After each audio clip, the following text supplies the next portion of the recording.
It's the Daily Talk Show, episode 689. What's happening, guys? What's going on? Happy Monday.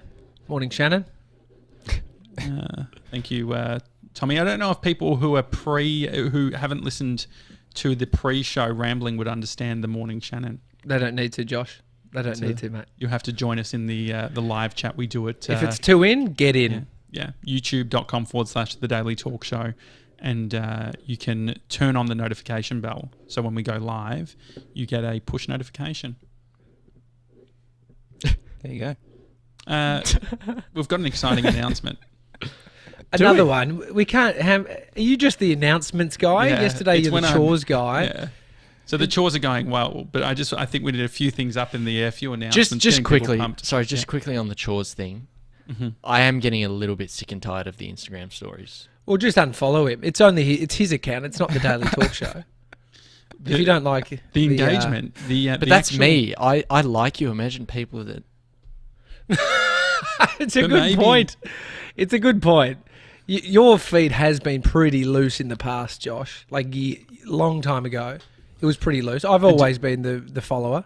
So do you think that I've gotten too loose again? Am I loose now? Or? No, it's quite curated though. Like it was loose screenshots and fucking... Remember all the shit you used to post? Yeah. Someone texted Bree and said that, like one of her friends, and said that we have become hipster, which I took that as you and Bree have? Yeah. Oh, I mean, why would Belinda they say said that as well. When you were walking home the other night with drinks or whatever in the box. Oh, that's right. Oh yeah. You know what it is? I think it's just a, late 20s couple that doesn't have kids. They're just living a good life, and now it's like people want to throw shade. It's like you have time to walk to a bottle and take some selfies on the way home. It could have been the Fitzroy element, maybe. Yeah, but that's just your place of residence. To be honest, what's going on in the comments? Is that Georgie boy? Am I meant to know what that means? No, because Shannon said morning GB. Okay. And then she said, haha, know what that means, Grace. And you know what that means, Grace. Yeah. Look, it's a bit in. If you don't know, you've got to go to YouTube. In the chat. Yeah. There is a lot happening. So, Sevs, I know you're trying to delay this announcement because it involves work from your end. So we'll talk about the Instagram story stuff a little bit longer. Okay. It's had huge retention rates in regards to people viewing. How many views per story? I don't like to give out my numbers, but let's just say over 600. Over 600? Over 600, really? Yeah. Wow, that's impressive. Yeah. But I think there's it's a lot lot It's not near TJ's 800, but... Well, that was a bug. It could have been a glitch. I mean, but hang on. We'll wait till tomorrow because it might be a glitch on your content. But you know what? Or as Sev says, Sevs is the oracle telling us to rein back content, specific ideas. The bit that Sevs isn't considering is hate following. I reckon I've got 90% of my followers are hate followers. Just people who fucking... Can you believe this guy? He doesn't he thinks he is some top dog because he's making dinner. It's disgusting. So you've done a lot of favours for people, so it is like, I feel like it's when people come into our Friday night drinks and there's 50 people on there, they're not leaving. They want to leave at some point, but they're not because they're like, fuck, if I leave I'm going to be seen to be the person that left. You've done too many favours, no one's going to unfollow you. Don't get that fuck. Have you been pushed the ad where it's like some girl saying that she's got one of those plugins that tell you who's following, who's unfollowing? Yeah. I'm getting a lot of soft porn targeted on our Daily Talk Show Instagram. I don't know. Really? What do you mean, dude? So a lot of... in Explore. Not in Explore. It's actually in the Insta stories. Like when you flick through, I'm getting a lot of people in underwear and stuff. I don't know...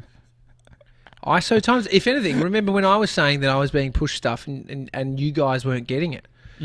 So what are you looking at? But I'm not. I think it's coming from one of you guys because we've done something. No, but we worked it out. We worked it out that it's not... my device is not... Like, it's my device is the... isn't that what dictates? Like, I don't know. What you see on your device and my device is different, even in the same account? Can you comment for me, TJ? I want to see if you're in... Which sync is it? What's the... Is audio or video out of sync, guys? We're trying to work it out and then I can adjust. Clap one more time for me, TJ. Is this all right, I'm going to clap. Yeah. It's hard to tell. These are the ads that audio's I'm being coming pushed. slightly first. Okay, all right. I'll give him a little bit more of an audio delay. I'm being pushed a bunch of ads on a what is it, a winch for like 4x4s. Yeah, Oh yeah, that's my on the kind of Daily Talk stuff. Show. Yeah, exactly. Shit, yeah. I've been looking up some winches, boys.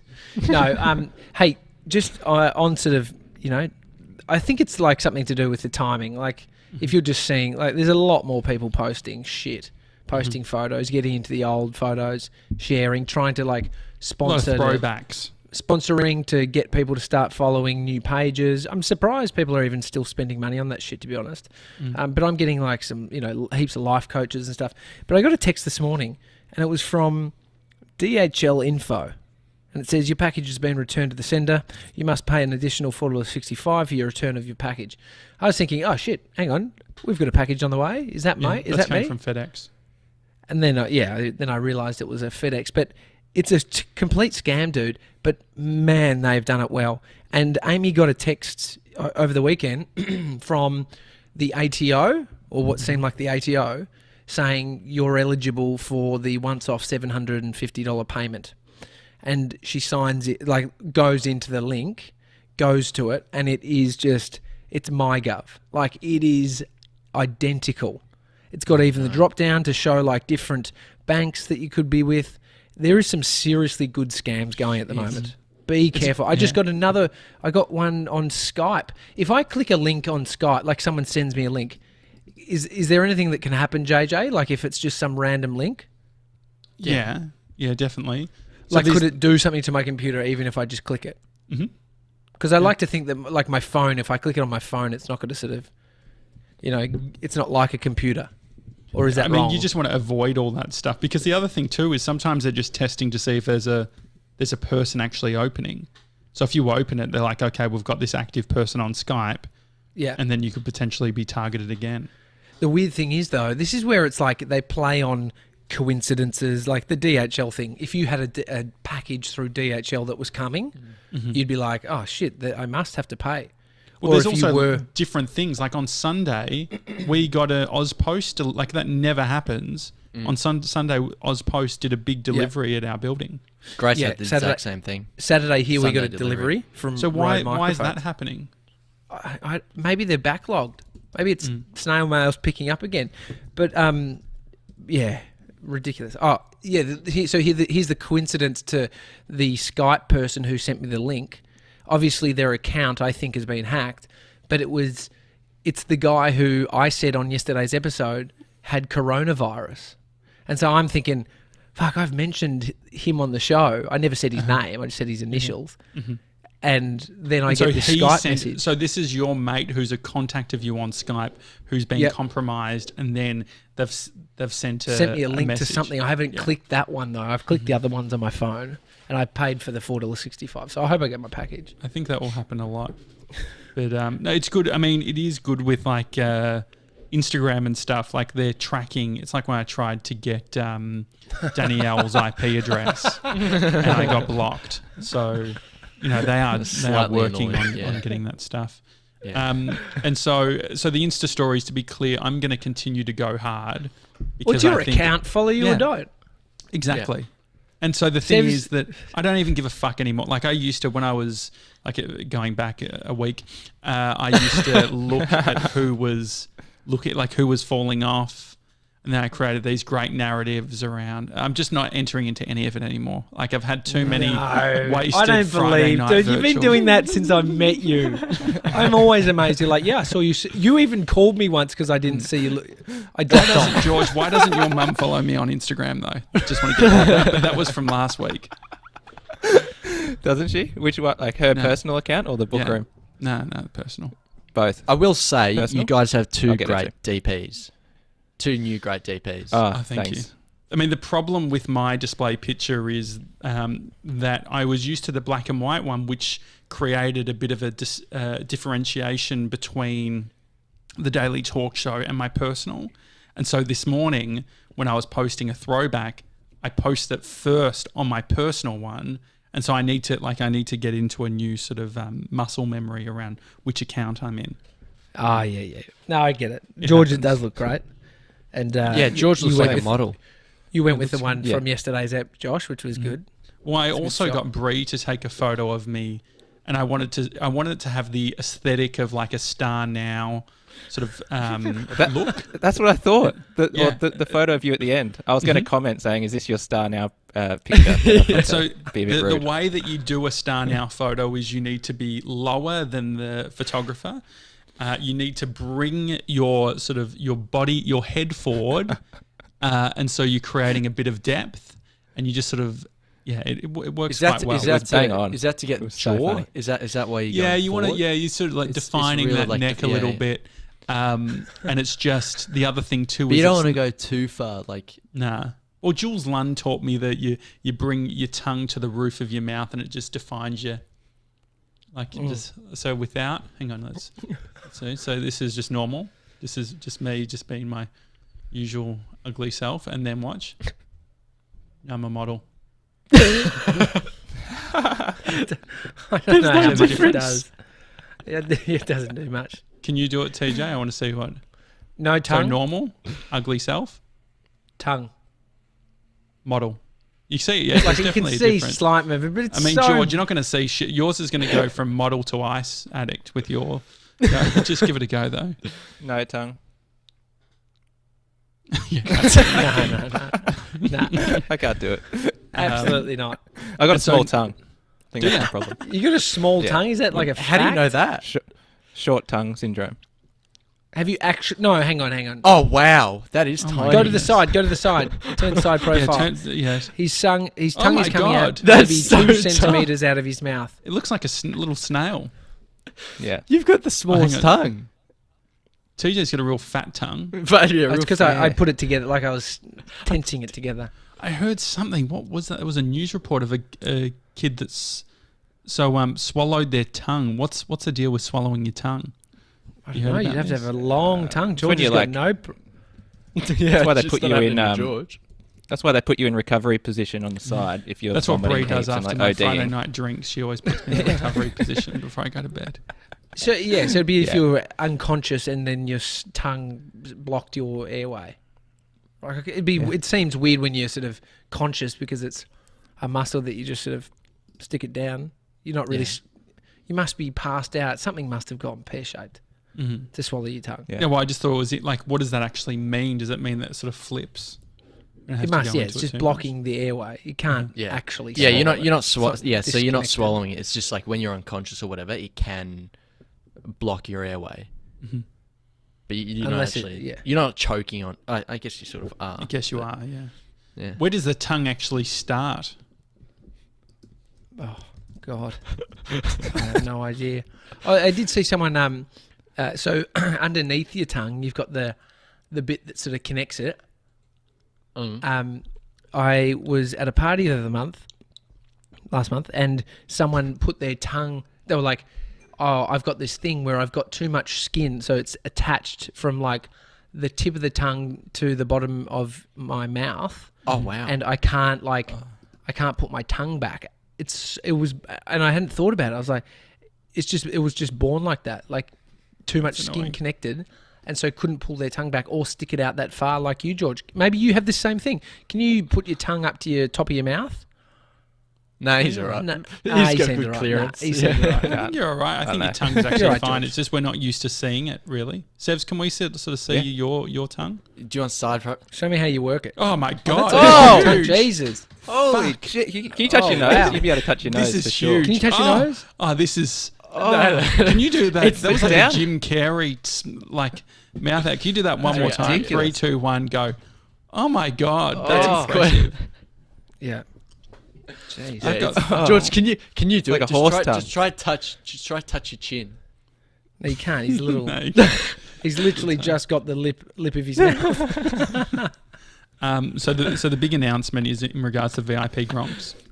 We've done a bad job in regards to communicating with them, and so starting today, we are moving to WhatsApp. It's happening. Yeah, look, the SMS thing didn't work that well. Well, you gave us a huge bill because you messaged Grace non-stop using that. Yeah. Is that we what don't even happened? get dividends or anything Is that from that investment. You could write it off as a tax. It was slightly surely. The SMS company was also that one that was annoying with its customer service, and I nearly got someone fired. So we're moving away from that, and WhatsApp's going to be the platform to message on, and a lot of people have it anyway. So, but if you don't, download it, and you've signed up for the VIP Gronks, so we'll add you to the list and send you a message. It's going to be big. Like we're putting a lot of effort into making it right. It's going to be great. There's going to be back and forth talking. There's going to be WhatsApp blasts, broadcasts like, hey guys, we're live right now, or hey, we're doing this limited run merch. If you buy it in the next hour, you get something limited edition, free stickers and stuff.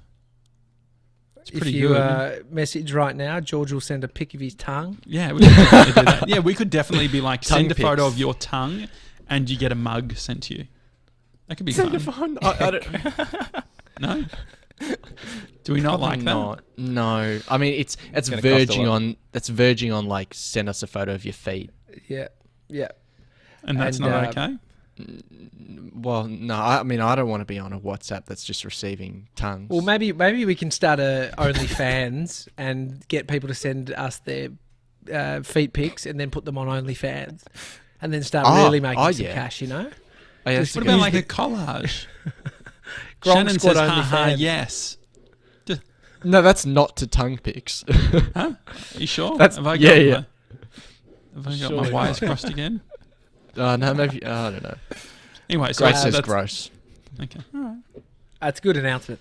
Yeah, I think that'll be fun. And so, but yeah, WhatsApp is great because I mean, we're not going to have the problem with the SMS is you got like international numbers and stuff, and it's annoying to send through photos. But now, like you're able to easily attach like audio or video or photos. So if we're doing it's great.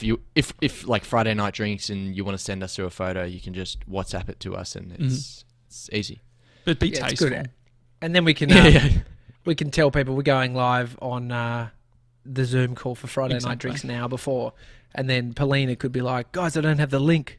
And so that was the whole spam. The other thing too that we're going to implement is a better email system. So what will happen is we'll give you an email address. So it's probably going to be something like VIP@thedailytalkshow.com. We haven't set it up yet, but you'll be able to whitelist that email address so it doesn't go into your promotions.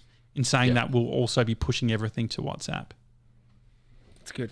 So you're not going to miss out on anything. Exactly. It's going to be huge. The merch stuff I'm excited about. Short run merch that you can buy will be good. I watched that Cocaine Casey or whatever it was. Cassie? Anyone else watch that? Cocaine Cassie? No. It was on 60 Minutes. Yeah. She's the Aussie who got done for smuggling coke in Colombia. Oh, no. Or South America. And she just needs some cash, guys.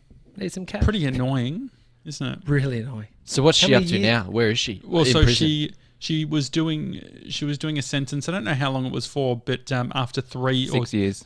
So she was meant to do 6 years. After 2 years, 11 months, 21 days, she was let out based on this coronavirus stuff.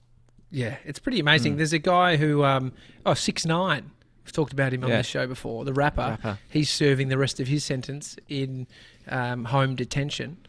It's probably only like 3 or 4 more months. Just in his mansion. Because of the coronavirus. Yeah, his lawyers said, "Hey, young Hernandez has asthma, and it's it's compromising him being in jail, potentially getting coronavirus.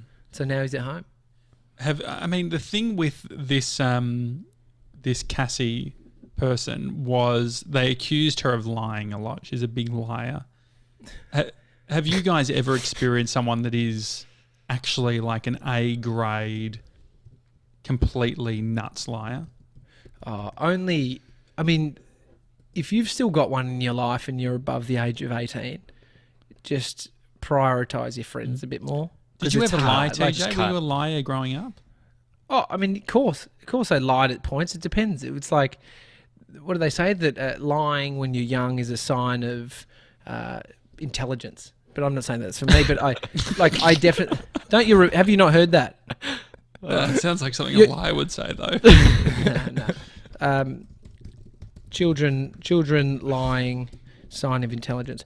I get it. It does make sense. Kicking dogs as a kid. Also the not point you're a psychopath. It makes sense if you're a toddler or like you're quite young because you've got the emotions to be able to think about stuff and preempt things happening. So exactly. And so like I think about it for having Bodhi and seeing what he does, and it's like it's smart if you can work out. That's why I was like super impressed when he got into our room, locked the door, got Netflix going, but he understood that if he locked the door, I couldn't get in to stop him watching Netflix. And I was like, fucking hats off to you, kid. That's good. 3. But no, I had a kid that his name is Michael. He's no longer with us, but he lived across the road from me, and he was an absolute compulsive liar. Like so bad, dude. Just talks Shannon so says much pathological shit. liar. Yeah, what sort of stuff would he just say?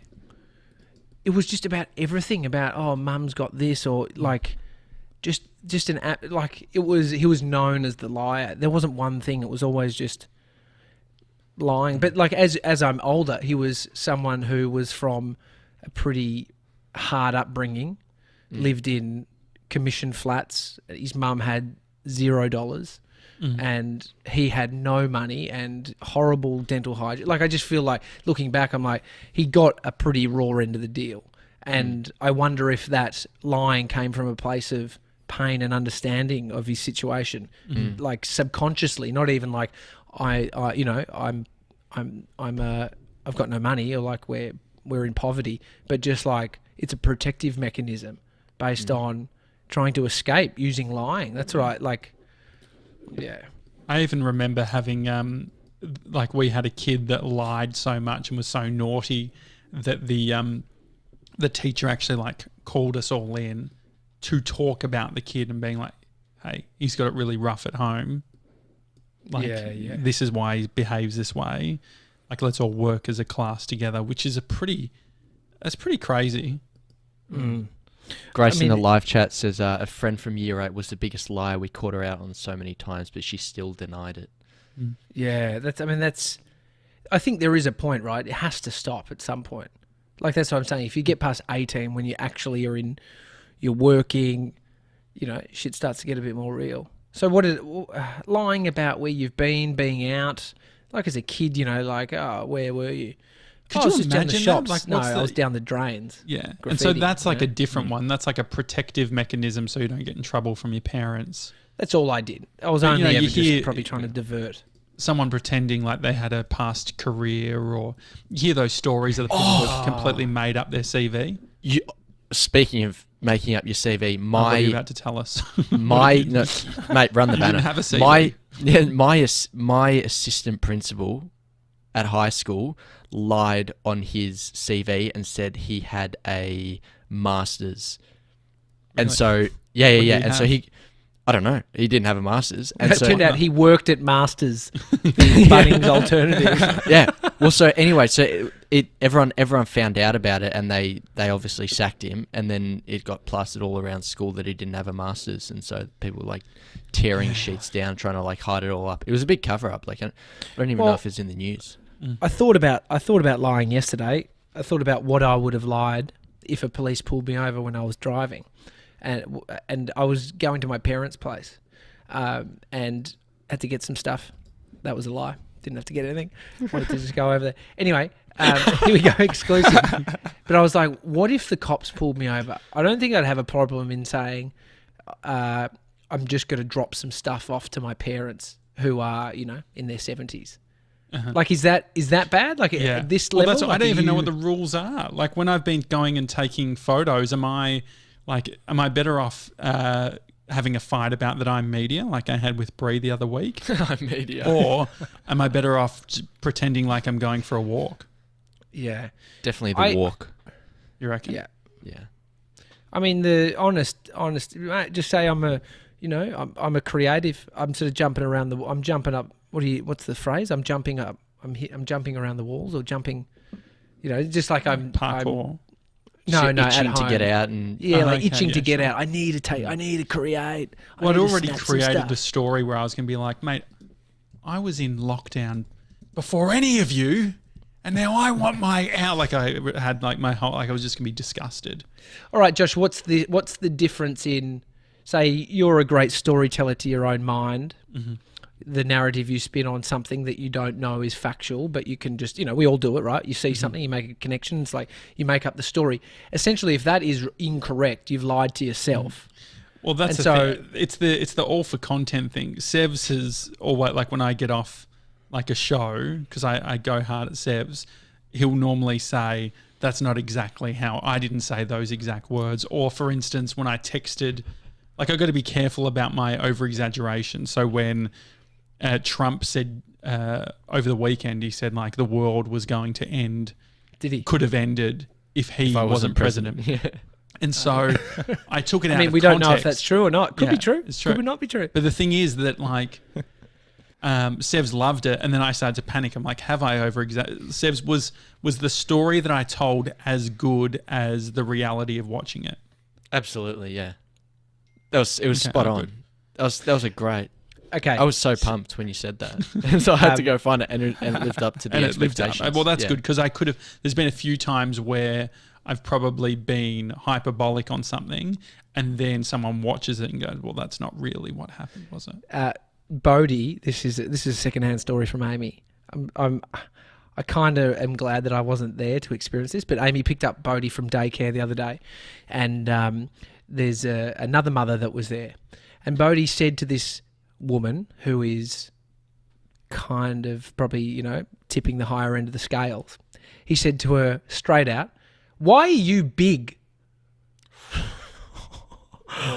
And Amy just said she fucking was like, "Oh no," and the sweet woman said, "Because I like cakes and sweets." And then Amy jumped in and said, "No, that's because we're adults, Bodhi." But the woman owned it, but Bodhi had just come straight out and said, that's great. Amy's reply is great. Well, yeah, because... But then Bodhi said, "No, I mean, why is she so fat?" No, I think he did. It's a nightmare. Like being kids, it's very hard to... I mean, so then what's the conversation afterwards about it? Nothing. I mean, the lady has 2 kids and, probably gets it that there's no filter. It's just spitting truth. It's just seeing what it is, spade for a spade. So in the comments, Lara says, subconsciously, perhaps low level of self-esteem could lead to people to lie about things. I had a friend that lied a lot. I think that's why she did it unknowingly. Gray says, yeah, Lara, people want others to like them / accept them, so lie about things. I mean, that's the whole catfish thing, right? Because the catfish thing, you think like, okay, you are spinning this story, but then eventually, like, it's all going to come out that you're not the person that you're pretending to be. But it's the thing at the time of thinking, I've got this person that I like, or that I could potentially, I don't have the self-confidence to think that they would want to talk to me, talking to me. Yeah, I mean, and then the pain of living with a lie. Like, I think if you can't think that these people don't have a conscience. Like the guy I was talking about, Michael, he took his own life probably 3 years ago.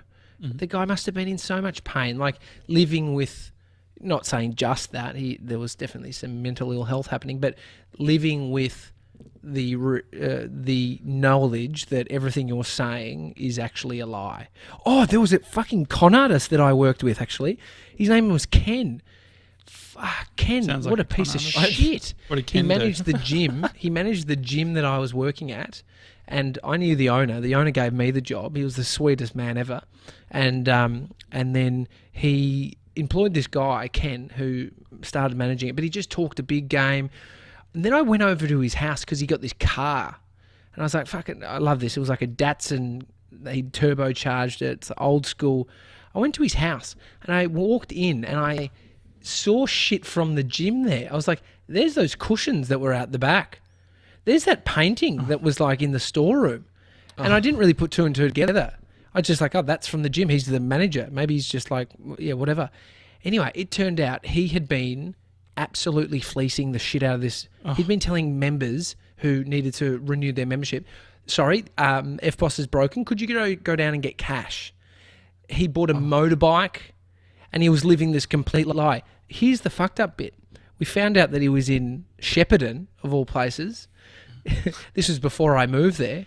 He was going for another job and put the gym as a referral, and this company called the gym and said, "Yeah, can you just tell us about Ken?" And he's like, "Sorry, Ken? Where's Ken? Where are you?" Oh my God. He was a compulsive liar. Like, as an adult, he was an absolute piece of shit, and he was a con artist. Absolute con artist. So I guess that's the adult version of a big fat liar. I mean, giving job, like references, has anyone had to give a referral to someone? Oh, I did the other day, actually. Really? Did you? Kind of, yeah. Yeah, I had to be a reference for this girl, Shan, who I used to work with. And I was so nervous on the phone. Like, the guy actually asked... You weren't going for the job, you know that. Yeah. I know. She was going for the job, and I was just like, he was asking me all these questions, and I was like, yeah, she's great. She's a great worker. And then he actually asked me, he said, "You guys aren't, you're not dating or anything, are you?" I'm like, "No, I haven't seen her for like a year." Like, "Oh, how much is she paying you for this?" I was like, Jesus. What? I was just like, This every guy had trust answer I issues. got. You should have said, like 10-minute "Did your call. mum cheat on your dad?" I was just So like, what "Mate, was- she's great. She's a great worker." That's it. Like, what else do you want me to say? It was like a marketing director for a startup, tech startup or something. Mm-hmm. And just a bit loose. Just haven't got their HR dialed in. yeah. And yeah, so anyway, I think she got the job. Haven't spoken to her since. I tell you, Josh, we've used this same person on our job applications. Jules Lund, always a great one. Oh, You yeah. know he's going to come through with pumps be you up real charismatic and big. talk a lot of shit. Yeah, he did a good pump up. Yeah, you got a job out of it, or at least Yeah, at got a Invato, successful it was application. he gave a good little pump up. Yeah, Yeah, it's interesting. I mean, how much can Josh you, Janssen doesn't get any better than that.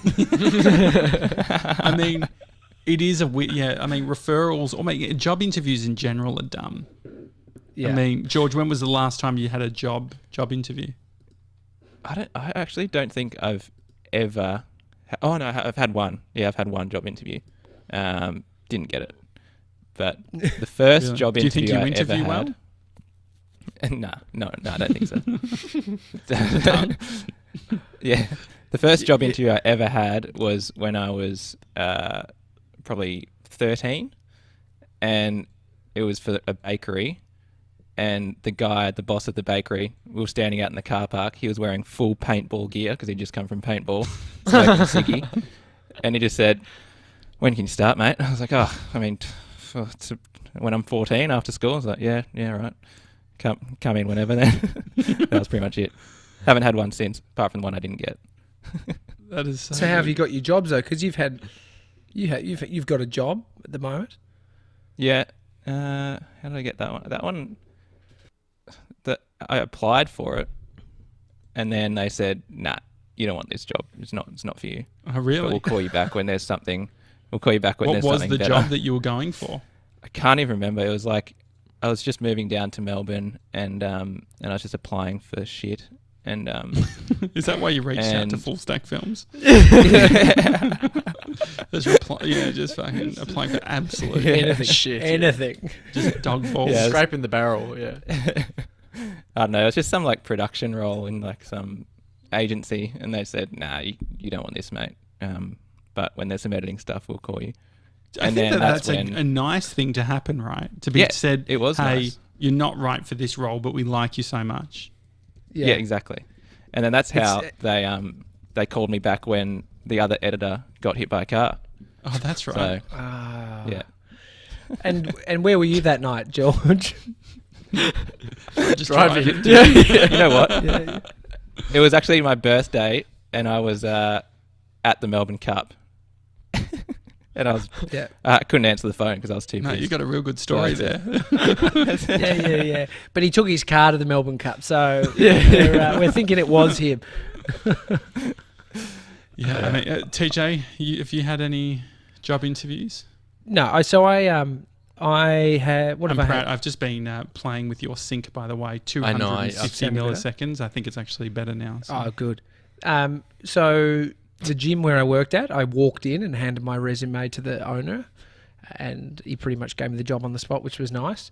But I think it's because I walked in and I was, trying to assume confidence and connected and shook his hand well. Is that assumed confidence like you did on the O Week video? Is it? Definitely. It's confidence that is not necessarily behind the facade of. Maybe confidence. it's the faux enthusiasm, which is like, we're at Monash for O Week. It's gonna be crazy. Yeah. Oh, yeah. 100%. You need a little bit of that. It helps you just sort of shake the nerves, if anything. But there's a line. You don't want to be too confident. But other than that, the radio job, all the other ones have been because I've had to put in some kind of work that shows that I'm capable for the job. But then like a testing period.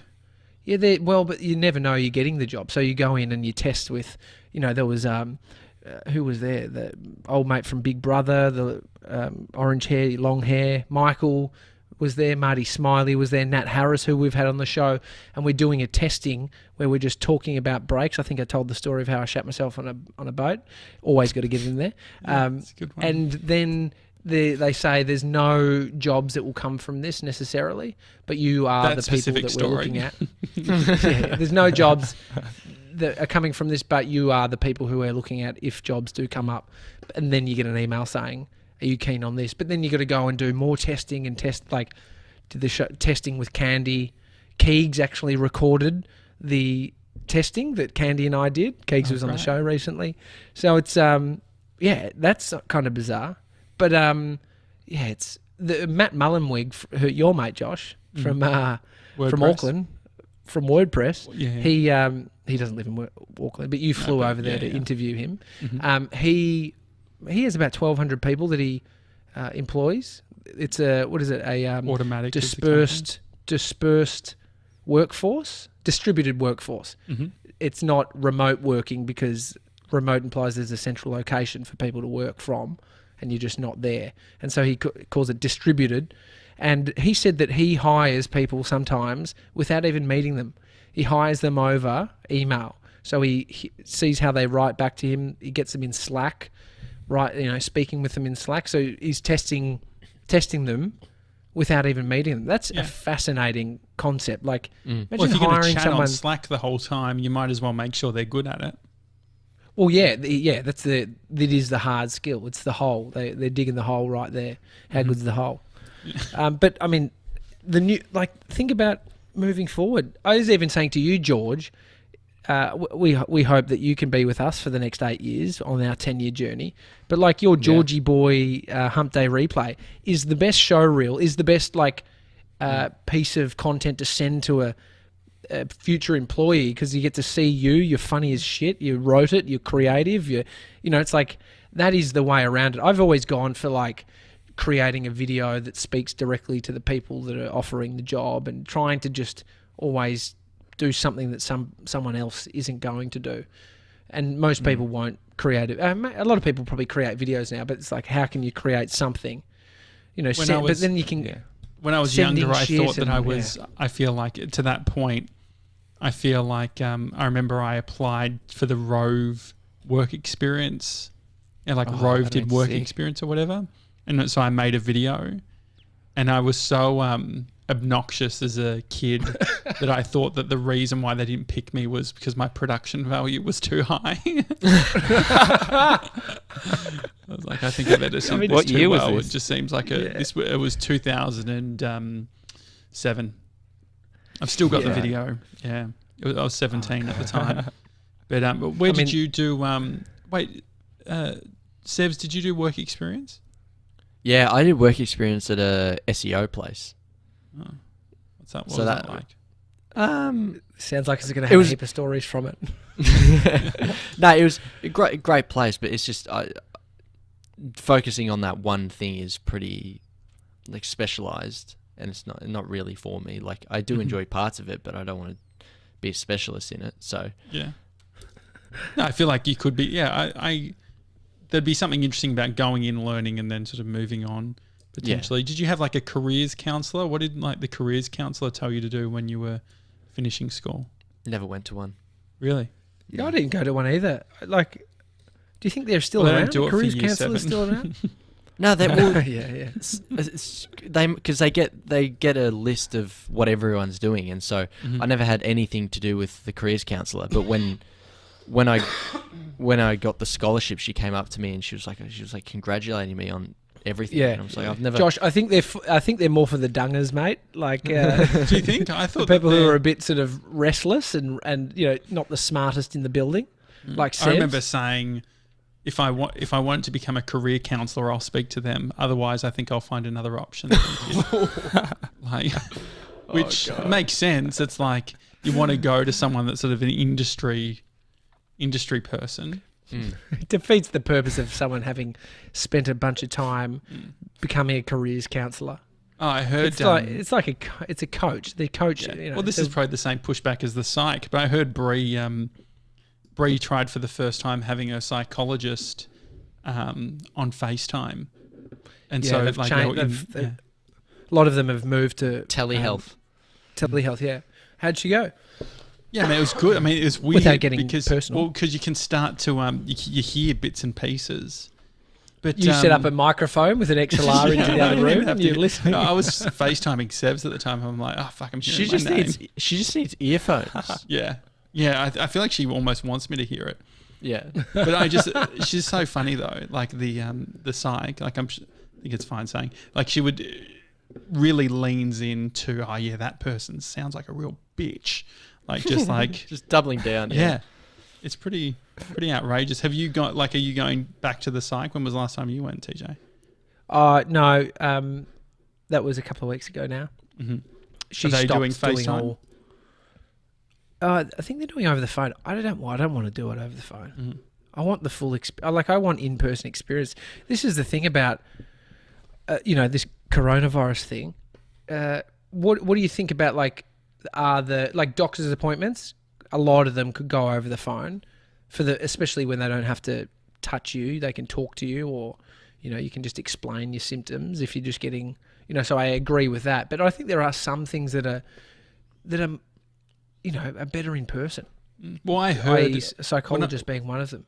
When I was walking from the bedroom to the office, I just heard a glimpse of, she's like, yeah, it's lovely. I'm looking out to the beach. I'm like, is this fucking psych? Like, how much are we paying to hear the psych talk about what she's doing on the weekend? Is this what it's all about?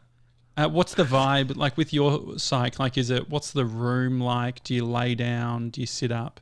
Nah, you don't lie down. You very comfy chair. Is it a big chair? Yeah, it's almost like a deep king size one seater that you could have two on. It would be great for a cozy little couple, but it was just me on this big chair, and then she sits in her chair, and then out in the waiting room, I could hear some music that she had on, which wasn't my choice. I wouldn't ever pick that. It's kind of a bit slightly sad, slightly operatic, really getting you in something the mood. you'd hear on an AM station if you just... Isn't that how you calm Bodhi down? No, that's the talking, because a lot of the AM's talking. You're right, but I don't know, the setting of being somewhere to sort of talk about your feelings, I'm not down for that music. I don't know, I prefer zero music, to be honest, but she liked it. Anyway, I don't even focus on it, but one of the things last time I went, which just is a really sort of visual of, and it sort of made me not a bit sad, but I looked down and I saw a bin. So I was the first session. It was 9 a.m. Obviously, she hadn't emptied the bin since the day before, and there was so many tissues, and I was just first of all, I was oh, sick, yuck, like sickness, yuck. Then I was oh nah, they're tissues of tears, dude. It's and then I started feeling sad about it. I was man, look at all those sad people. Might not have been. Someone might have just had hay fever. But I just saw this thing full of tissues. But anyway. Oh, so was it the patients crying or was it the therapist crying? No, the patients. I pay her not to cry, Sam. It would be hell. Really? Is that the deal? Well, they might have had a breakdown at the end of the day. That would be so common because that'd be such a hard job. Mate, yeah, of course. It's draining. Being a PT was draining, just one-on-one, doing 10 sessions in a day. You just feel, because you're listening to people, I couldn't imagine what it would be like hearing people's deepest, darkest, secrets and sadnesses. I would like to be a psych, but I don't know if I would have the capacity to do the whole client. Oh, well, you tick one of the stuff. box. Click one of the tick one of the boxes. Is being a bit fucked up yourself, isn't that one of the yeah. But and you are like, yeah. I mean, there's a lot of learning you have to do, right? But yeah, telling the client privilege thing. That's one reason I'd want more friends.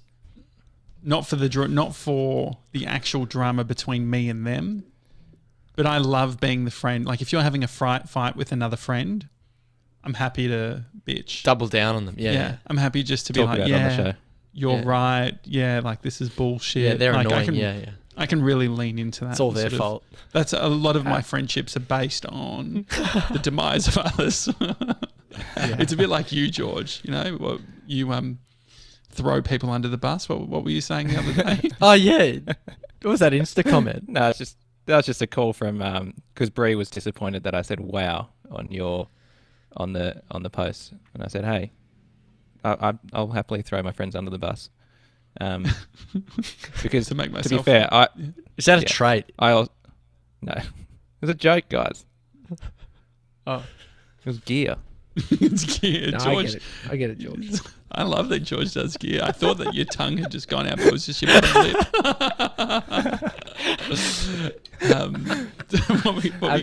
Shannon said that she's working in telehealth and it's very difficult. Shannon Wallace.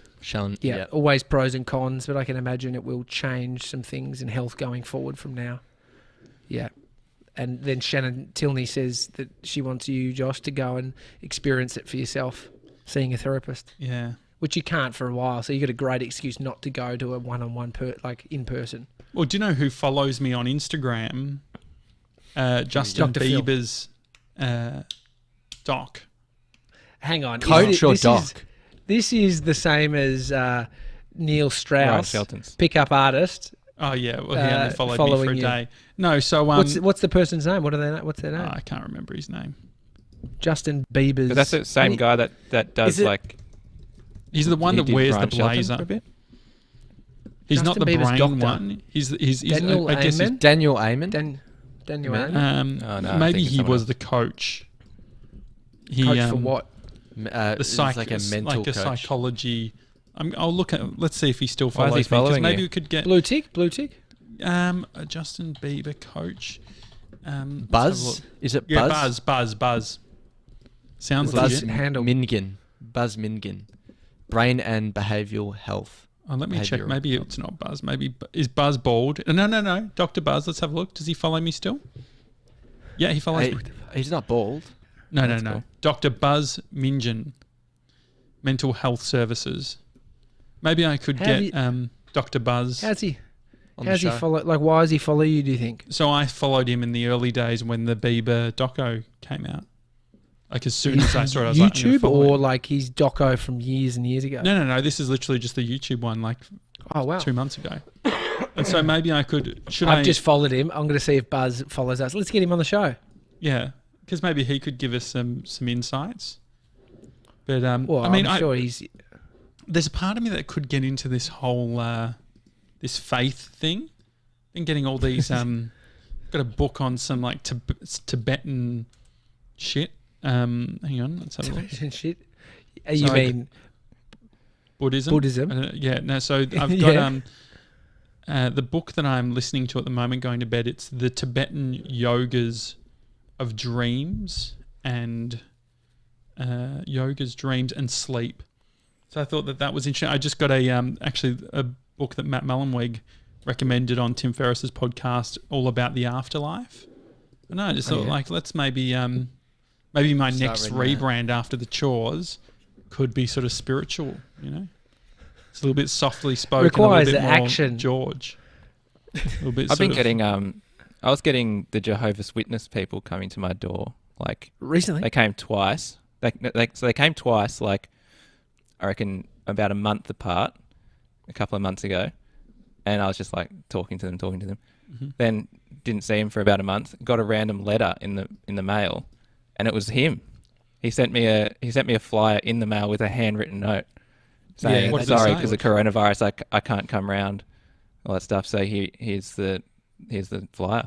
Maybe we could hire him for Yes. VIP Gronks. Maybe he could Commitment. Sending out They flyers. do, George, we were getting handwritten stuff in St Kilda. There's it's big. I mean, they're putting in their hours. They need to get that passed through to the other side. So they got to work the street, work the hours. And so, TJ, on the psych thing, are you happy with your psych? Have you learnt anything about like working out the perfect person? Perfect person, as in the perfect psych. As in, do you like the psych? I don't know. I remember when I went to all you Munich, need is I had a fight with the lady at the hotel. Remember? And there's something about older Germans in their late 50s, women that trigger me. So I don't want like that sort of vibe. That's definitely some kind of like deep in your DNA from your Dutch Being days. Dutch or something. Yeah. Something's No, but going I just on. there was something about her I get arrogance. it. I don't know. I get it. You might have a teacher that you didn't like, and it's that kind of person triggers you. But think about the people. These people are in a position. It's a lot of effort to become a psychologist, and so if they're not for you, they're not for you. I can take I have taken a bunch of stuff that this lady has sort of communicated to me, which how does she dish it up? Is she like, this is a pointing out? strategy? She's like, anxiety can show itself in control of your environment, control of your relationship, and that's I hadn't thought about it like that. So it's like, it doesn't matter who the person is. You got to be open, and so you can be open if you're open to anybody. I'm sure there's stuff that they could tell you, or that from listening and sharing with you that resonates. And so that's all it the is. difference between a book, like, what do you reckon the main difference between the book, like reading a book about these things, and then having it sort of said to you? I think it's when you're in your own head and you're trying to make sense of it all. Like, I think that's the biggest problem we have, is like, we're too smart. We're trying to work all the shit out of ourselves in our own mind. And so there is a time where all of our communicating lives, to somebody, communicating your thinking to somebody, and then them asking targeted questions. The book's only asking the question that's on the page. They're not having a chance to, go off course or say it in a different way. So then, do you feel that the psych gives you things that then now you're implementing day to day, or like you catch yourself? Well, it's like a form of mindfulness when you are aware that you're being controlling in your environment, and then you're like, fuck it, I'm anxious, and that's a realization. So it's like they can be strategies, or they can just be little. They're like I'm thinking about my mum now, because I don't really, like, she said don't talk about this stuff, but I was like, maybe I have something around suicide. Like, I've had a lot of people in my life commit suicide. Some people have had none. I've had a handful of people, five or six close people to me. I'm like, I hadn't thought about that. Maybe I have a thing about suicide, as in like it's quite like emotive for me, because I had a tear in this session talking about something, and I was like, where the fuck did that come from, dude? And I was like, then I had a moment to think about it, where I was vulnerable enough to cry in front of this person talking about something, which I won't say, but I was like, fuck, dude, like, that is definitely something that I have not connected the dots to be. It's like, you get through it, your friend kills himself, you're like, fuck, it is hard or whatever, but it's like, when you don't look at it like, yeah, maybe there's a worry of people in my life then doing that. So it's like, that makes total sense. But that was another realization that I had. I had fucking 2 sessions, and I had heaps of great stuff that I've since realized. And so that's why it's like, do it. So does that pressure then leave you, do you think, after you have that moment? I think if you can be, I don't think it leaves you. It just gives you it's like, if you, what's the best way of describing it? When you become aware of something, you can't not then be aware of it. And so it gives you another perspective, or it gives you the chance to be more observational on your state, your natural state. So your natural inclination, or being anxious about stuff, and then it's like, it's almost mindfulness. It is a form of mindfulness where you've been equipped with the knowledge about something that you do in your behavior naturally, or a patterning, and then you're like, then you have another opportunity to work on that at a different perspective or a different level, if that makes sense. Do you feel that most of your stuff is from when you were younger, or is it? Oh, I think definitely. I think we're forming, the formative years of your life. Up until you're 25. Mm-hmm. It's when your brain, for a male, is in its development stage. Does it then change your parenting style, do you think? Changing my parenting style. So if you know the impact, do you then worry about the way that you parent will then impact the way Bodhi is? Oh, yeah. Bodhi stopped drinking red wine. I thought, I had to cut him off. During the week. No, definitely. I mean, but this is the thing, the lying thing that I said. Kid,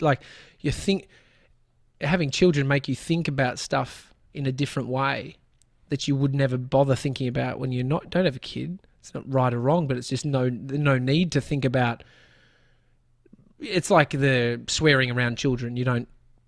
I haven't given a shit until I had a kid, and then I'm like, I think about it more. It's not that I don't swear around him, but it's like, it gives you another perspective. It's yeah. But yeah, definitely. It's parenting's tough, dude. Sevs, do you feel like I feel like you're pretty, like, you're not, I don't know what the word is, like, you're pretty level. You're a bit like George in some ways. I mean, like, how do you, like, the things like I guess part of it with the psychology thing is, why do people go to a psychologist? I feel like for the most part, it takes friction to get to a point where it's like, oh, you know what? I'm feeling like I need, like, who goes to a PT unless they want to change something, right? So Sevs, for someone who seems from the outside pretty neutral or whatever, how do you view psychologists and mental health? Yeah, for me, I feel like I think it'd be beneficial and I'd love to try it, but I sort of have those realizations or things like that talking to, I don't know, you or the people around me. Like, it's usually those conversations where people ask me how I'm going, and then once I've said that, it's like I can open up. Mm-hmm. But sort of like without that initial question asking me how I'm going, then it's like yeah, I don't really want to communicate it. But as soon as that gate's open, then I'm pretty happy to communicate how I'm feeling or things that I'm thinking about. And so I guess getting that feedback from different people once that question's asked is sort of like my version of the psychologist. But is that not like the book thing though? Is that not like Nah, because I think it goes back to what TJ was saying around like the personalization of it. Like those questions are going to be more targeted, and I don't get as much out of books as I do having conversations with people around me. Like there's something about being in person that, I don't know, whether it's like, yeah, you're probably able to question yourself a little bit more in the moment, or be a little bit more truthful because you've got someone there who's waiting for an answer, or they've put time into asking the question for you, so you need to, I don't know, be truthful or actually explore it a little bit more. Mm-hmm. Yeah, I reckon I had more penny drop moments than I've had reading books in the last 5 years. Mm-hmm. I've read probably one book. So no, but I like to be honest, I have just reading Harry Potter. Other than the meditation content I've been consuming, but I still feel like the things I have light bulb moments listening to meditation content still isn't like embodied. It's not personal. It might be just like, oh, that makes so much sense, blah blah blah, which is quite easy to get from a book. You're like, yeah, I'm really resonating with this, but how often are they challenging you? Are they specific to you, and being in a safe space where somebody is able to be on your side, but also and also, so without specifics on what she said, but it was like I felt this moment in this session where she was very much understanding who I am or how I operate and the challenge that I was up against. And it was just the acknowledgement of that made me feel like comforted, or made me acknowledge the situation even more so, which I don't get from a book, because there's not that person on the other end saying, yeah, so what I'm hearing is So is it reassurance then? Do you think that the psych gives you reassurance?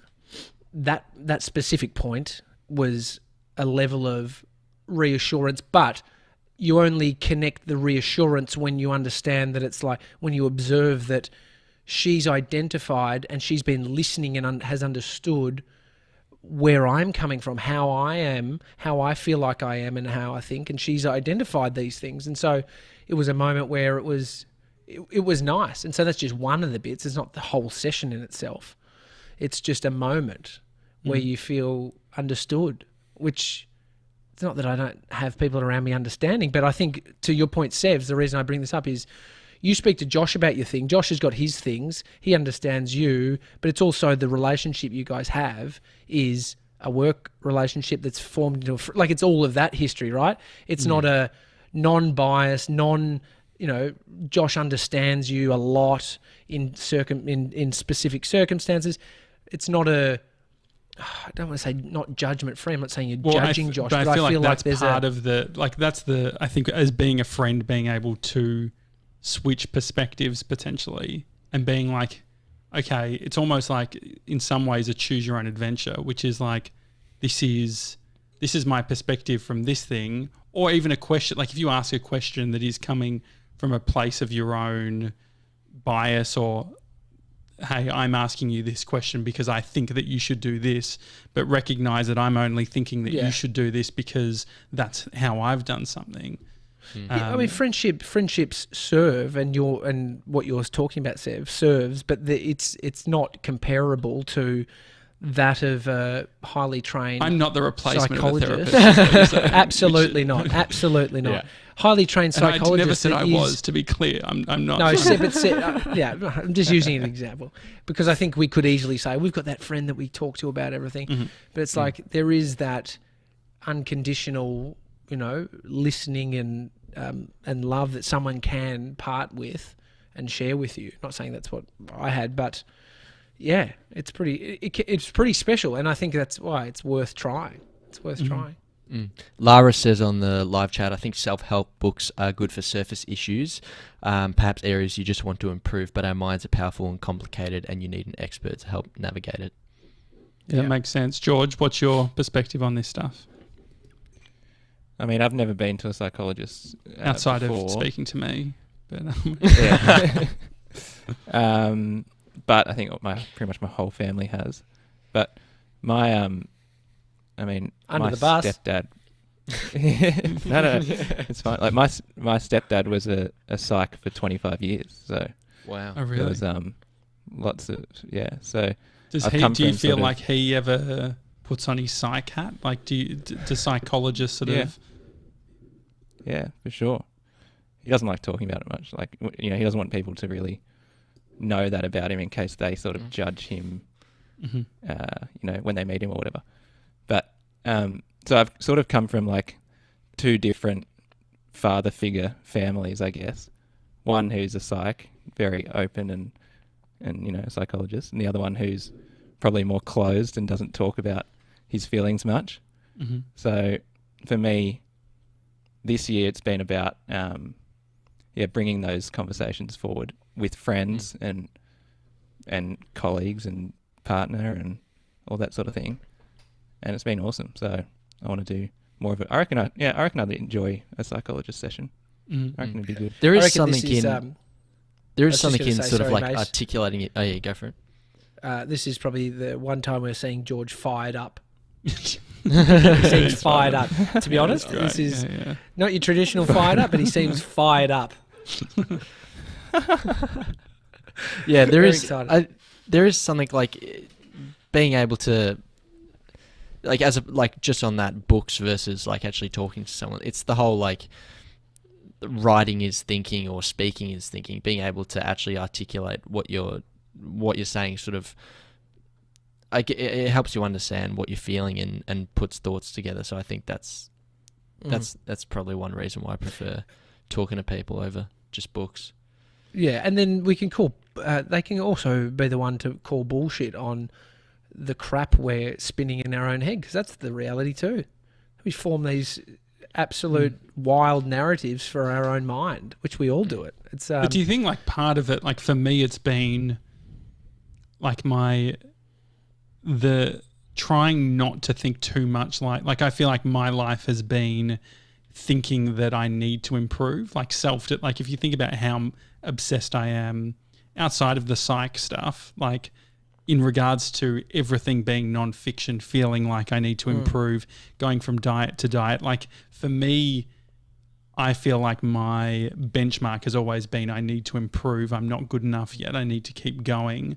I wonder if there's also the other option, which is removing all of the judgment from the what we do, how we do things. Like for me, those moments of being able to be like, you know what, today, like I am going to do this thing, or I'm going to do absolutely nothing, or I'm not going to, finish this piece of work, but I'm also not going to be guilty. Yeah, I think there's a faux satisfaction to, someone who identifies as a personal help junkie, which I've definitely like. Go to a bookstore. I love like the real shit. I don't like the fake stuff. You're like that, Josh. And I buy the book. In the past, I've felt like the satisfaction before I've done any fucking work. And I think there's a big group of people that fall into that camp of they don't do the work. They buy the book and they feel like they have done part of it. But Josh, what you just laid out there is the ultimate to go to a therapist or psychologist and say, this is what I want to work on. Like that is... I didn't have that strong a fucking thing that I presented to the person. I just said, I want to work on some That's why I almost stuff. feel like it's hard, is because I've got all these hypotheses around what I think it is. Yeah. To then... Pick one. They'll work it out. Yeah. Because I think part of it is like there's a million different narratives, which... Because like I think that's like part of it is like we're not single dimensional, like we're not one dimension. And so I do wonder about like if someone gets me on one day, they might be like, oh, that guy's very serious, or he's got or like if they see me within the context of getting work done and being focused, they might get one version of me, but then they might hear me doing dick jokes and having that side of it. And so I just wonder how I can possibly, because I feel like part of it is this anxiety around I need to give them context for everything. No. Yeah. You don't. But you've thought too hard about that in itself. It literally, if you went with one thing, they're going to talk to you. This is where we don't...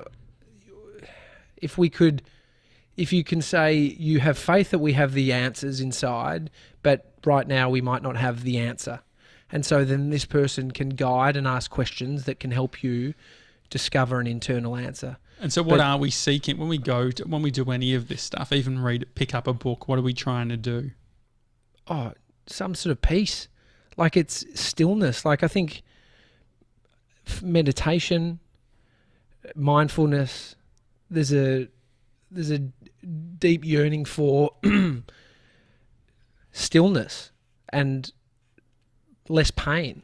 And pain's quite a triggering word. It doesn't mean, you bung elbow or your extreme mental ill health. It could just be the waterful of thoughts that just consume you for a day. And so it's, finding that, and that's why people find things like activities that get you into a flow state that feel like you've disconnected from that overthinker and attached to something very specific and something that you can just sort of makes you feel like there's narrow and there's not much, there's not a whole bunch of other stuff. It's like removes you from what is the mind. And that is the thing, like most of us are struggling. Most of us are having too many thoughts. You know, not that there's going to be less, but it's just we're just swimming in this world of thought, and you know, can lead to pain. Not always, but I mean that's the fucked up thing, right? It's like, when have you had more than 2 days of just bliss? It's like, even when you are working on yourself, you still slip back into it, and so it is just a constant not battle. I think that's a bit negative. It's a constant work in progress.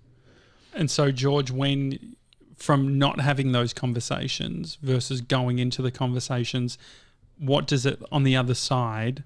What's the difference personally? Oh, it's. I mean, I always think back to what what Ryan was saying at the 500 party. No, not 500. Ryan's your guru, right? Ryan Shelton is the Lady Brains event. Yeah, the Lady Brains. Yeah. He said it's all, you go into these conversations thinking they're going to be really bad, and then they come out and the other person isn't going to react the way you think. You're building up this story in your mind and all that.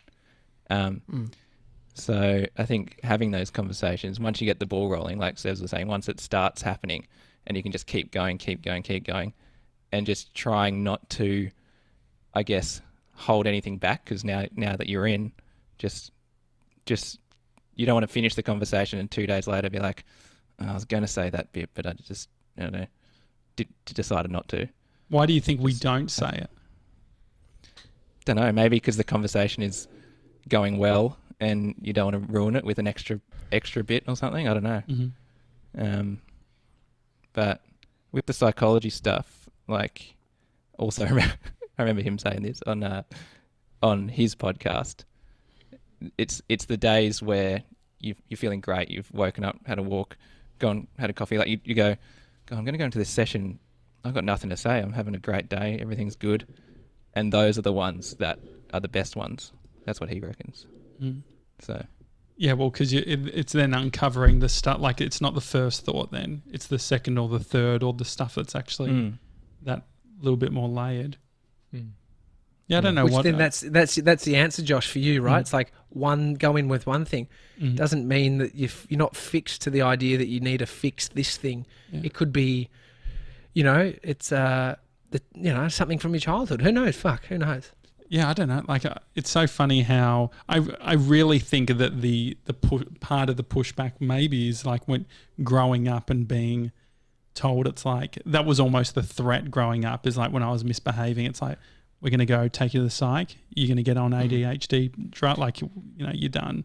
And so I think that potentially that's part of it, where it's like, totally. If that was the threat growing up around, like, we're going to get you meted up because you're misbehaving too much.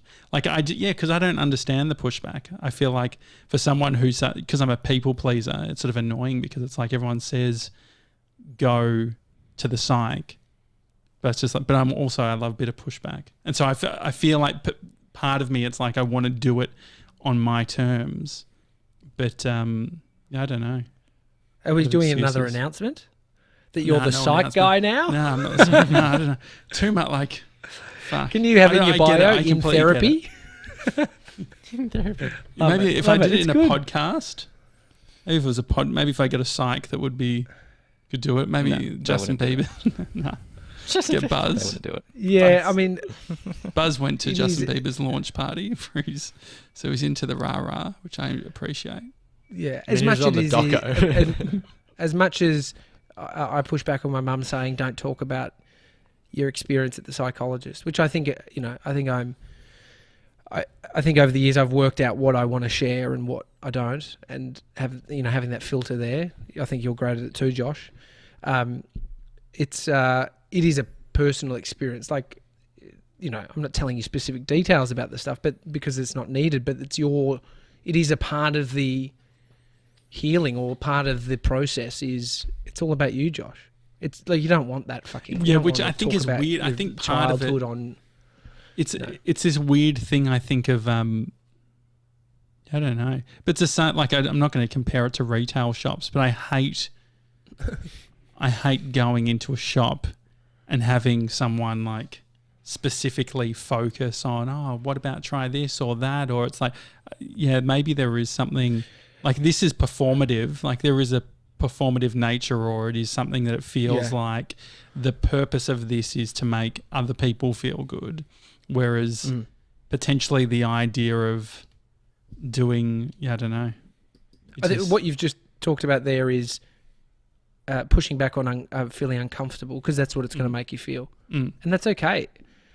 It's annoying shit that helps us is uncomfortable, hard conversations, tough things, exercise that's hard. It all just comes with such benefit on the other side. But to say that you enjoy in the midst of something super uncomfortable, is a bit crazy. Because I think what anyone who's describing, I love the pain, is actually talking about on the other side of the pain is like this euphoria, right?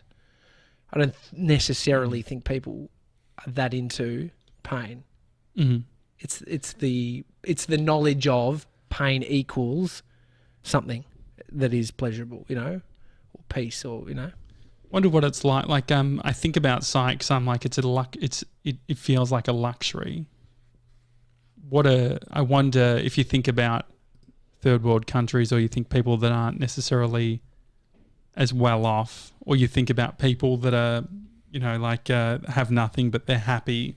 I wonder about like we've almost like the modern society has created this like industry, or this thing that we need to do. Have you thought about any of that sort of stuff? Yeah, well, this I can't remember a girl. She has a podcast called The Happiness Lab, and she works at Yale and as a lecturer, and she was talking about the most fucked up bit is that people with privilege are usually the ones that are feeling like they haven't got anything, or they're in pain. I can't remember how she put it, but it was a really good point. It's like pointing to the fact that just because you achieve stuff or have things or have been given shit isn't happiness. It doesn't equate to happiness. And she was saying the research is saying that they're the ones that have usually got a lot of problems, which and so it doesn't quite speak to what you said. We just hear about lots of like, so if you think about celebrities or you think about Hollywood, you've got people who have access to the best doctors, the best psychs, the best everything. And there's still a lot of fucked up stuff that goes on. And so like, I just find it interesting. Like it's definitely not sort of discrediting the value of it. But I also just think that there's, I wonder about the industry. So like maybe I'm like overly skeptical of the whole, the fact that why is it so expensive to go to see a psych? Why does the psych have, a beach house and all of that sort of stuff? Like why do we put so much in that? I guess like you could say education or whatever, but there's a lot of people who are essential services or whatever. Why don't teachers have a beach house? And so like I just wonder about like, that's where I go into, I know that that's not productive, but I do go into that sort of skeptical thing of like, this is an hourly, $200 an hour thing or whatever it is. Yeah, I said to the psychologist, because it was like what $160 a session or something, and then you get like majority of that cost me about $60 for the session, I think. But I said, I've got no money, but I'm saying, what the fuck do people who have no money, what do they do? And they're probably the ones that are in a lot of pain as well. It's not it's not just like people who can afford this are the only ones that have any problems to fix. It's like, no, there's probably, severe unhappiness and, pain going on in people that don't have the capacity to even go through the process to get this kind of help. And she says, yeah, I know. But I mean, I think that's where it's. Do you think it's for everyone? But I think you're in a like. Do Do you think it is for everyone? Do you think it's a universal thing that will... Oh, yeah, it is the closest thing to be universal based on we all have a mind. We all have thoughts. We all experience and process pain, happiness, all of these emotions. And we're not equipped necessarily with the skills to deal with the shit that is handed to us or that we create. And so that's where it is. And that's like, is meditation for everyone? Maybe not. Mindfulness as a concept is, I think, universal in that we all have a mind, and it's how do we perceive what we're experiencing, and can we be observant on that? And I think that is a quality that can be universal. It's not to say that you need to practice every day, but I think there is astounding benefits in being more observant and sort of pulled back from your state to observe it. I appreciate you talking about it, because I think it is one of those things where it is personal, and probably you talking about it benefits everyone else more than it benefits you. So thank you for talking about it. No worries. Thank you. Awesome. All right, it's a daily talk show. Anything else, George? We're gonna say something there? No. You disagreeing? No, I'm not gonna say anything. Yeah, it's nice. Good conversation. The VIP Gronks.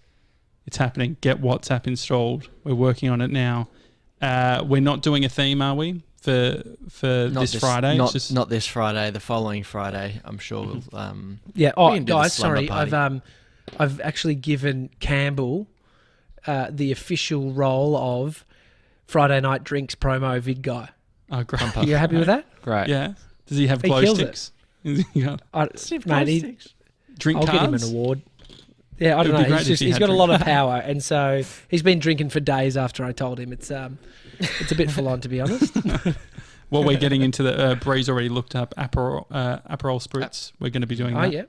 She was telling me about that. Are you going to join that, Sebs? Are you going to do the Aperol? Yeah, I just have I got to go down to the shop and get some. Well, you got a few. What I like, that's a bloody mission. Yeah, that's a good mission. What I like about Aperol is that it's cheap. I don't think it's not like it's not $50 a bottle like tequila. What is it? How much is it? Let me just. $35 for the pack. Oh, mate, that's cheap as chips compared to how much did you pay for your tequila, Georgie boy? 55 or something. Aperol's not very strong though, so you will probably want to get 2 bottles. Yeah, who needs a psych when you've got Aperol Spritz? Who will be and it's also Monday, guys. We've still got 9 shows to do before that one. I do wonder about the alcohol thing. I'm sure we'll dial it in eventually. I think Aperol is going to be a bit of a game changer for you. I don't think it will be like what happened the other day. Well, I fell asleep in Venice on it. Bree and I had cheap, I think it was €3 Aperols. And this is when we just started drinking, and we went into a piazza, and so I had to sit. I was like, let's sit down because I'm feeling a little bit funny. And then we closed our eyes for a bit. It's good fun. Yeah, but I mean, that's very a European experience. It sounds magical, to be honest. Yeah. Had an Aperol, fell asleep in Venice. Yeah, it was beautiful. Grace says she loves Aperols. Shannon says absolutely not. They can get in the bin. So, you need to also get Prosecco as well and soda water to make the spritz.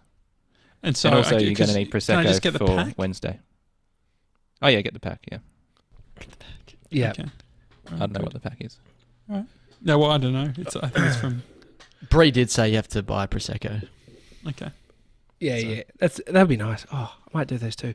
Hey, should we just push through till 4 p.m.'s episode and just keep going? We're pretty much there. Otherwise, we'll see you in 3.5 hours. What do we want to, just very quickly, what do we want to do for episode 700? It's happening very soon. When is that? 11 days Sunday? away. No, I think it's not the coming Friday, but the following Friday. Actually, it'd be less than 11 days because we do 2 shows a day. Sunday? Wouldn't it be Sunday? What's episode? Is it 89? But Sebs, is it a Friday night? Oh no, because maybe I didn't do 2. Hang on, 91. Give me a sec. It's no. Maybe it's not. Maybe it's not Friday. Hang on. We can take this offline. I think it's Sunday. Yeah, we'll take this offline. But good to start thinking about it. Sunday sesh. Great. Boring day. You say boring day? Yeah. Sunday for 700. Oh, it's okay. Yeah. You can make it entertaining. Yeah, we can make it fun.